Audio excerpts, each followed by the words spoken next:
La religion épanouit. Si la religion ne vous épanouit pas, vous vous êtes trompé de religion. Parce qu'elle est faite pour l'homme. Bien sûr, ça demande un effort. Mais c'est comme un médicament.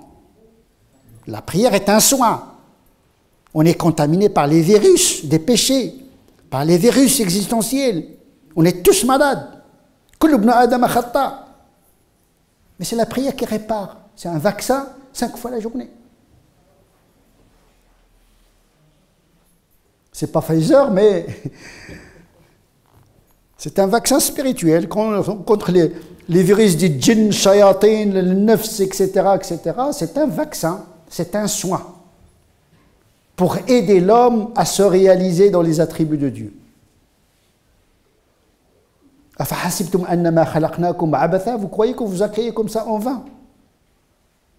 Vivre en train de brouter l'arbre comme un animal et de copuler et de jouir et de construire, tout ça, le Coran n'a pas besoin de le rappeler parce qu'il est dans la nature de l'homme. Le Coran, il est venu de rappeler l'autre côté oublié par l'être humain, qui fait son bonheur dans l'ici-bas et dans l'au-delà. Il y a beaucoup de jouissances qui procurent beaucoup de malheur et beaucoup de souffrance. Vous croyez que les gens qui se droguent, ils trouvent un plaisir pendant le moment de drogue, mais après, c'est toute une souffrance. Combien de jouissances produit le malheur des individus? À ne pas mélanger, confondre la jouissance et le bonheur. Ce sont deux termes qui sont différents. Wa aqim as-salah, accomplis la prière.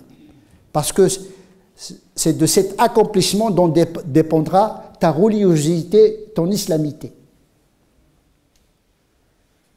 Il y a un rapport intime, fondamental, entre le Coran, l'islam, la religiosité et ces 5 moments dans lesquels nous nous prosternons pour la divinité, pour Allah subhanahu wa ta'ala. Wa aqim as-salah. Aqim as-salat, c'est-à-dire c'est une sollicitation pour une tension vers la perfection.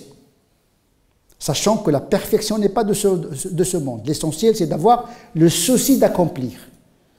Selon la possibilité. Il y a toujours ce principe qu'il faudrait toujours rappeler quand on parle de la perfection, de la rectitude, de la transcendance. Il faut toujours souligner que chacun de nous, selon son rythme, doit faire l'effort. Il y a ceux qui marchent, il y a ceux qui rampent, il y a ceux qui courent, il y a ceux qui sont sur un vélo, etc. Chacun a son rythme et tout le monde doit aller dans ce sens. Parce que c'est un projet. Il y a ceux qui vont construire un château, il y a ceux qui vont construire une petite maison, mais tout le monde construit.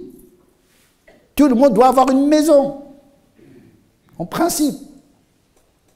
Mais on ne peut pas dire, voilà, j'arrête de construire. Mais ta maison, qui s'appelle la maison de l'islam, ça se construit selon l'intelligence, selon ton instinct architectural, selon ton effort, etc.